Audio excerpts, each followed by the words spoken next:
محترم بزرگوں اور بھائیوں، آج ہمارے معاشرے میں جہاں بہت سی برائیاں پھیل چکی ہیں، بہت سی برائیاں پنپ رہی ہیں، ہمارا معاشرہ، ہمارا سماج، ہمارے لوگ جہاں بہت سی برائیوں میں ملوث ہیں، ایک بہت بڑی برائی، بہت خطرناک سنگین برائی نشہ کی لت ہے، شراب نوشی ہے۔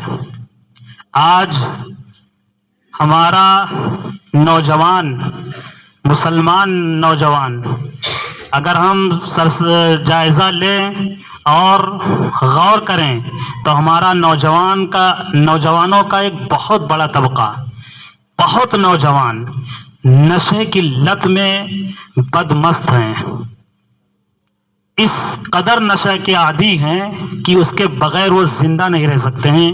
یہ کنڈیشن ہے نوجوانوں کی۔ اگر نشہ نہیں کریں گے تو وہ مر بھی سکتے ہیں۔ اس بھیانک پوزیشن پہ پہنچ چکے ہیں، اس حالت پہ وہ پہنچ چکے ہیں، اور طرح طرح کی نشے کی چیزیں اب آ گئی ہیں۔ اب تو شراب کہیں کہیں دکھتی ہے، ٹھیکہ ہے، وہاں کے لوگ جاتے ہیں، پیتے ہیں۔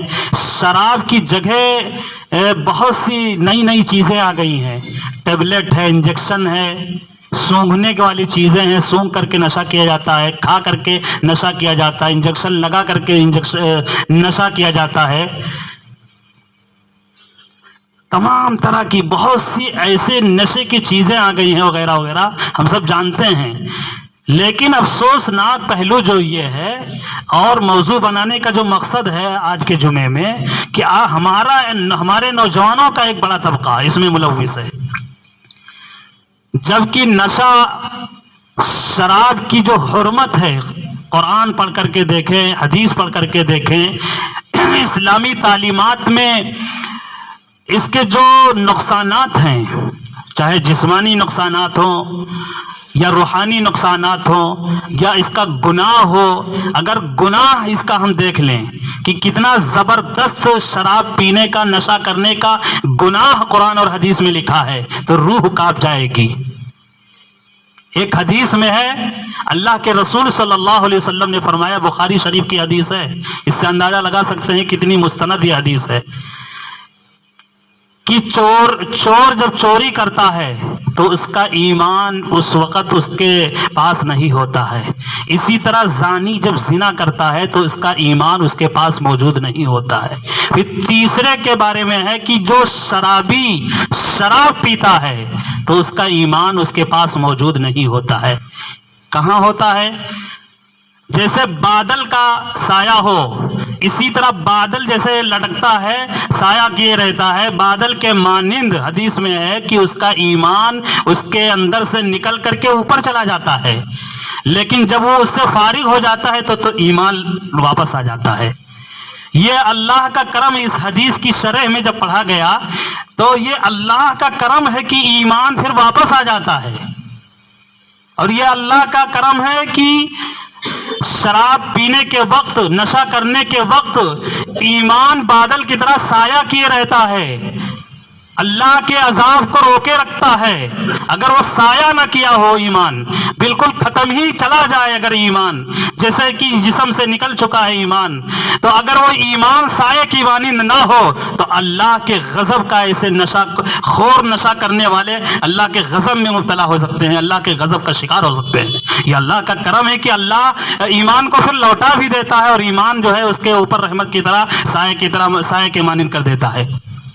لیکن افسوسناک بات اس حدیث سے یہ ہے کہ اگر نشے کے حالت میں ایمان تو ہوتا نہیں ہے، کیونکہ حدیث میں ہے صاف کہ ایمان نہیں ہوتا ہے، اگر اسی عالم میں انتقال ہو جائے، نشہ ہو، نشہ کیے ہوئے ہو، اور نشے ہی کی حالت میں انتقال ہو جائے، روح قبض ہو جائے، پھر کیا حشر ہوگا؟ اس کا خاتمہ تو بغیر ایمان کے ہوا۔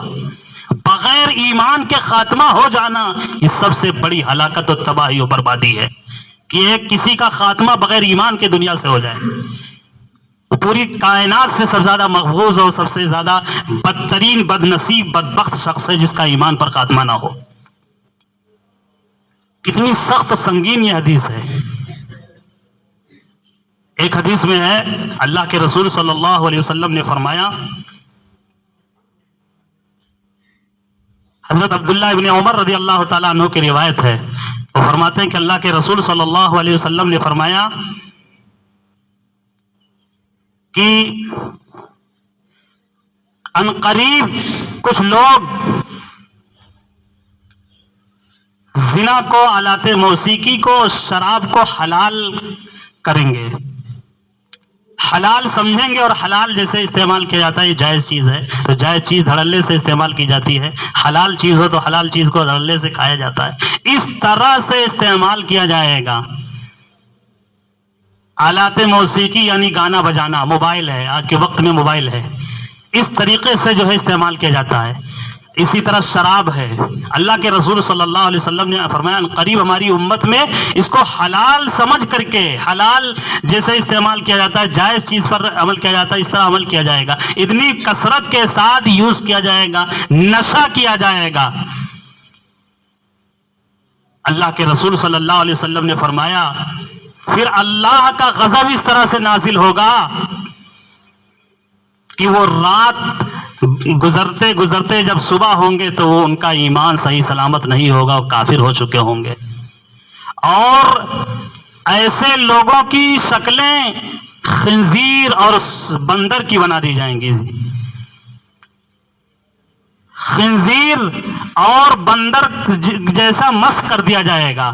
اللہ کے رسول صلی اللہ علیہ وسلم کی جو باتیں ہیں ان باتوں میں بڑی جامعیت ہے, مفہوم بہت وسیع ہوتا ہے. ایسا نہیں کہ مطلب کوئی بندر بن گیا, امت میں کوئی بندر بنا نہیں ہے, نہ بنے گا, نہ خنزیر بنے گا, لیکن خنزیر کی صفت اس کے اندر پیدا ہو جائے گی, بندروں کی اس کی صفت اس کے اندر پیدا ہو جائے گی. یورپ کا وہ سب سے بڑا نقال ہوگا, مدینے کی تہذیب پر اس کو کوئی محبت اس کو نہیں ہوگی, بلکہ یورپ کے کلچر سے وہ نقالی میں سب سے آگے ہوگا, نقل کرنے میں, عمل کرنے میں. بندروں کی صفت پیدا ہو جائے گی, خنزیروں کی صفت اس کے اندر آ جائے گی. یہ مطلب ہے حدیث میں اللہ کے رسول صلی اللہ علیہ وسلم نے فرمایا کہ اس کو مسخ کر دیا جائے گا. آگے اللہ کے رسول صلی اللہ علیہ وسلم نے فرمایا خسف کا عذاب اللہ کی طرف سے اترے گا. خسف کا عذاب یعنی زمین پھٹ جائے اور کوئی شخص اس میں دھنس جائے, زمین میں اس کو دھنسا دیا جائے, اس کو کہتے ہیں خسف کا عذاب. ایسے شخص کو ہوگا جو نشہ کرے گا, شراب پیے گا, جتنی بھی نشے کی چیزیں ہیں نشہ کرے گا. تو ایسے لوگوں کے تعلق سے کتنی سنگین احادیث میں کتنا زبردست گناہ لکھا ہے, اور اللہ کی پکڑ کتنی سخت ہوگی.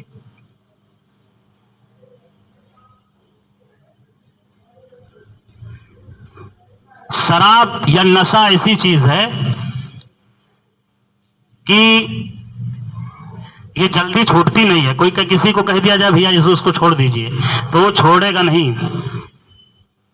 اور آج ہمارے ماحول میں ہم دیکھیں تو بڑی اس کے برائیاں بتائی جاتی ہیں, یہ اس کے کینسر ہوتا ہے, یہ ہوتا, وہ ہوتا, لیکن جگہ جگہ ٹھیکہ بھی ہے, جگہ جگہ دکانوں کو ان کا لائسنس بھی دیا جاتا ہے, اور تمام جو ہے پروجیکٹ اس کے تیار کیے جاتے ہیں. بڑی بڑی فیکٹریاں, کارخانے اس پہ لگے ہوئے ہیں نشے کی چیزوں کو بنانے میں. ان کے اوپر کوئی بینڈ نہیں, کوئی پابندی نہیں ہے, کوئی پابندی نہیں ہے. مطلب ایک طرف سے تو پورا فراہم کیا جائے نشے کی چیزوں کو, اور دوسری طرف کہا جائے بہت نقصان ہے, اس کا یوز نہ کیا جائے, استعمال نہ کیا جائے, اس سے یہ نقصان ہوگا, وہ نقصان ہوگا. لیکن جہاں سے تیار ہو رہا ہے اس پر کوئی بینڈ نہ لگایا جائے,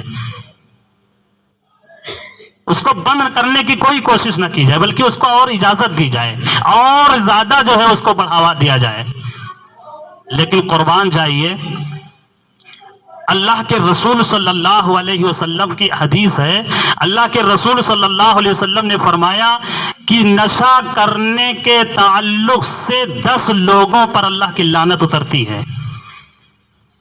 یہ حدیث پہلے بھی پڑھے تھے, لیکن جب اب پڑھے حدیث تو اس حدیث میں نیا مفہوم ہمیں سمجھ میں آیا.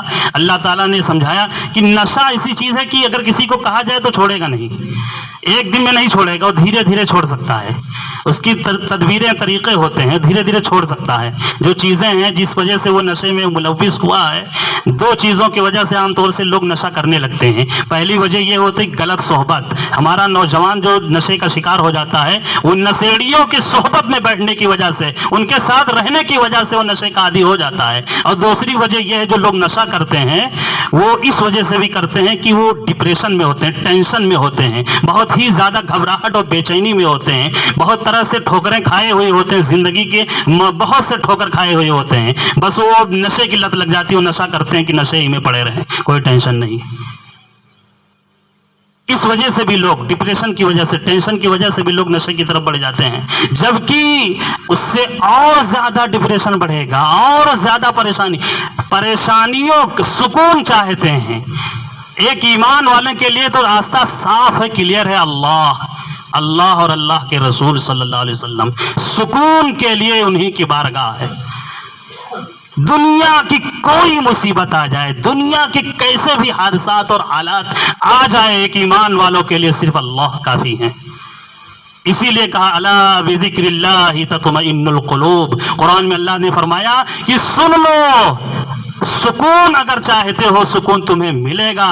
تطمئن القلوب، تم اگر دلوں میں سکون چاہتے ہو کہ دلی سکون حاصل ہو جائے تو اللہ کا ذکر کی پناہ لو، اللہ کا ذکر کرو، اللہ کو یاد کرو۔ ذکر کا مطلب اللہ کو یاد کرو، ہر قدم پہ ہر موڑ پہ اللہ کو یاد کرو، اللہ ہی پر ایمان رکھو، اللہ پر یقین رکھو، سکون مل جائے گا۔ یہ نشے سے، یہ شراب سے، یہ تمام دنیا کی بدماشیوں سے، جرائم سے، برائیوں سے، بے حیائیوں سے سکون نہیں ملے گا، لذت نہیں ملے گی۔ یہ وقتی شیطانی شہوانی لذت ہوتی ہے، انسان اس میں ڈوب کر کے وہ گناہ کر ڈالتا ہے، لیکن گناہ کے بعد جو اس کو افسوس ہوتا ہے اور جو بدسکونی ہوتی ہے اور جو اس کو پچھتاوا ہوتا ہے، ٹینشن ہوتا ہے، دنیا کے جتنا مطلب جس قدر وہ پھر ڈپریشن میں چلا جاتا ہے، کچھ سوچا نہیں جا سکتا۔ گناہ کرنے کے بعد انسان سوچتا ہے کہ ہمیں سکون ملے گا، یہ گناہ کر لیں گے، بلکہ سکون نہیں، سکون غارت ہو جاتا ہے۔ اللہ کے رسول صلی اللہ علیہ وسلم کی یہ حدیث کہ اللہ کے رسول صلی اللہ علیہ وسلم چاہتے تو فرما دیتے کہ جو نشہ کرے گا اور اللہ کی اس کے پر لعنت ہے، اللہ کی لعنت اس پر ہے، جو نشیڑی ہے اسی پر اللہ کی لعنت ہو، جو شراب پیتا ہے، جو نشہ کرتا ہے اس پر اللہ کی لعنت اترے۔ لیکن اللہ کے رسول صلی اللہ علیہ وسلم نے نشے کے تعلق سے 10 لوگوں پر لعنت کا اظہار کیا ہے۔ اللہ کے نبی نے فرمایا ہے کہ اللہ کی لعنت اترتی ہے تو صرف نشیڑی پر نہیں اترتی ہے، نشہ کرنے والے پر نہیں اترتی ہے، بلکہ نشہ کے تعلق سے 10 لوگوں پر لعنت اترتی ہے۔ جہاں بنایا گیا، جس نے بنایا، جس کے لیے بنایا گیا، جو لایا، جو بیچا، جو خریدا، جس نے کیا، جس نے کرایا، یہ کل ملا کر کے 10 لوگ بنتے ہیں۔ 10 لوگوں پر اللہ کے رسول صلی اللہ علیہ وسلم کی لعنت اترتی ہے نشہ کے تعلق سے، شراب کے تعلق سے۔ یہ اسلامی تعلیمات ہے۔ مذہب اسلام نے ہر چیز پر جو ہے بندش لگائی ہے جو انسان اور انسانیت کے لیے تباہ کن ہو، جو انسانوں کے لیے نقصان دہ ہو، اور طریقہ اور راستہ بتایا ہے۔ عام طور سے نشہ کرنے والے سوچتے ہیں کہ زیادہ نشہ نہ کیا جائے، عجیب عجیب باتیں لاتے ہیں، تھوڑا سا کر لیا جائے، آدھا گلاس پی لیا جائے، اس سے کیا ہوتا ہے؟ زیادہ نقصان دہ ہوتا ہے۔ جب انسان بوکھلاتا ہے تو زیادہ جب پی لیتا ہے۔ اسلامی تعلیمات اس تعلق سے ہے کہ وہ تھوڑا ہو یا زیادہ ہو، وہ تباہ کن ہے۔ جب کوئی نشہ کرنا شروع کرتا ہے وہ تھوڑے ہی سے شروع کرتا ہے، ایک بالٹی شراب نہیں پیے گا، وہ بہت معمولی چیز سے شروع کرتا ہے، تھوڑا بیڑی پی رہا ہے، گٹکا کھا رہا ہے، سگریٹ پی رہا ہے، اس کے دھیرے آگے کچھ بڑھے گا، دھیرے دھیرے بڑھتا جاتا ہے۔ نشہ کرنے والا تھوڑی ہی چیز سے بڑھتا ہے آگے۔ اسی لیے حدیث میں اللہ کے رسول صلی اللہ علیہ وسلم نے فرمایا کہ چاہے تھوڑا ہو یا زیادہ، مکمل پورے طور پر حرام ہے نشہ۔ گندگی ناپاک اس کو کہا گیا. شراب جو نشے کی جتنی بھی چیزیں وہ ناپاک ہیں, وہ ناپاک ہیں. ناپاک کوئی گندگی کی مثال لے لی جائے, یہ کہاں ہمارے لیے, یہ جو ہمارے دماغ میں آتا ہے کہ تھوڑا ہے تو اس سے کوئی, اگر گندگی ہے تو ہم گندگی اپنے جسم اور کپڑوں پر برداشت کر لیں گے کہ نہیں یہ تو چند قطرے گندگی کے ہیں, کہیں زیادہ تھوڑی ہے. تھوڑا ہو یا زیادہ گندگی کو ہم جب گندگی سمجھتے ہیں تو شراب اور نشے کی بھی چیز گندگی ہے, وہ چاہے کم ہو چاہے زیادہ ہو, گندگی ہے. قرآن عظیم الشان میں شراب کے تعلق سے 3 آیتیں ہیں اور سورہ مائدہ میں 2 آیتیں ہیں. اس تعلق سے اسلام میں اور قرآن کی آیتوں کو اب ہم پڑھیں, مطلب سمجھیں کہ نشے کے تعلق سے کتنا خطرناک معاملہ ہے. سب سے پہلی آیت ہے وَيَسْأَلُونَكَ عَنِ الْخَمْرِ وَالْمَيْسِرِ قُلْ فِيهِمَا اسْمٌ كَبِيرٌ وَمَنَافِعُ لِلنَّاسِ وَاسْمُهُمَا أَكْبَرُ مِن نَّفْعِهِمَا. قرآن عظیم الشان میں اللہ تبارک و تعالیٰ نے فرمایا محبوب نبی آپ سے پوچھ رہے ہیں یہ فلاں فلاں گناہ کے بارے میں, یعنی شراب ہے, جوا ہے اور جو ہے اور چیزیں ہیں, تو ان تعلق سے آپ سے پوچھا جا رہا ہے وَيَسْأَلُونَكَ عَنِ الْخَمْرِ وَالْمَيْسِرِ قُلْ فِيهِمَا اسْمٌ كَبِيرٌ. اے محبوب نبی فرما دیجئے اس میں بڑا گناہ ہے, اسم کبیر ہے. شراب اور نشہ کرنے میں بہت بڑا گناہ ہے, یہ قرآن کہہ رہا, اللہ فرما رہے ہیں. وَمَنَافِعُ لِلنَّاسِ وَإِسْمُهُمَا أَكْبَرُ مِن نَّفْعِهِمَا. لیکن تھوڑا سا فائدہ ہے, وَإِسْمُهُمَا أَكْبَرُ مِن نَّفْعِهِمَا, اس کے نفع سے لیکن اس کا گناہ زیادہ بڑا ہے.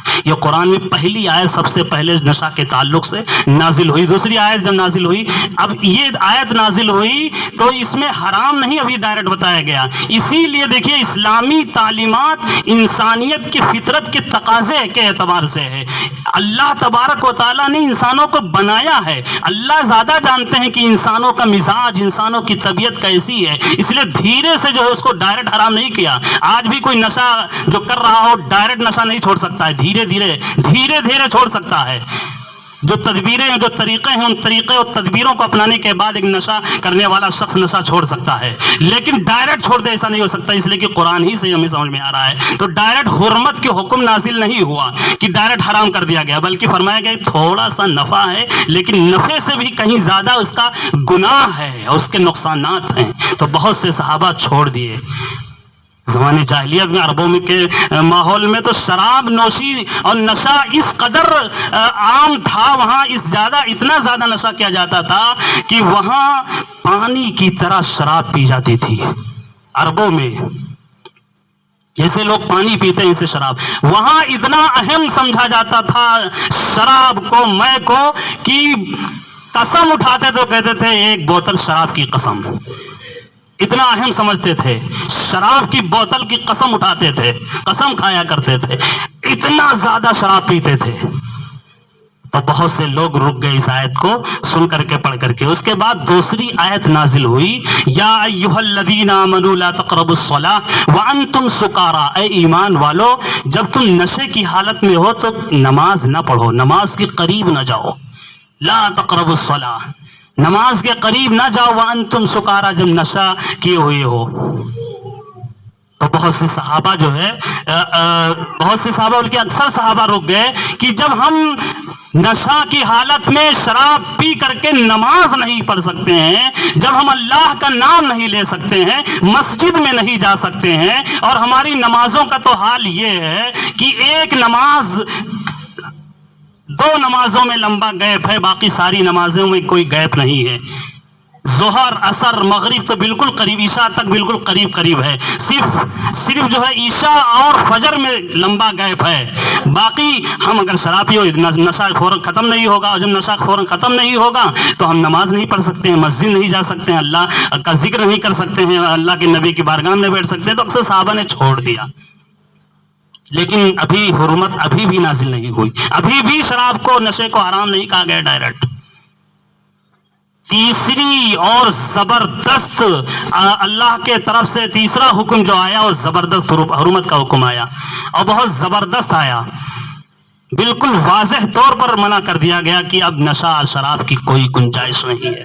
فرمایا سورہ مائدہ میں آیت نمبر 91-92 میں ہے انما الخمر والمیسر والانصاب والازلام رجس من عمل الشیطان فاجتنبوه لعلکم تفلحون. اس آیت میں فرمایا گیا کہ انما الخمر شراب والمیسر جوا والانصاب اور فال نکالنا والازلام اور بدفال رجس من عمل الشیطان یہ شیطان کا کام ہے، رجس ہے اور یہ ناپاک ہے، حرام ہے اور یہ شیطان کا عمل ہے.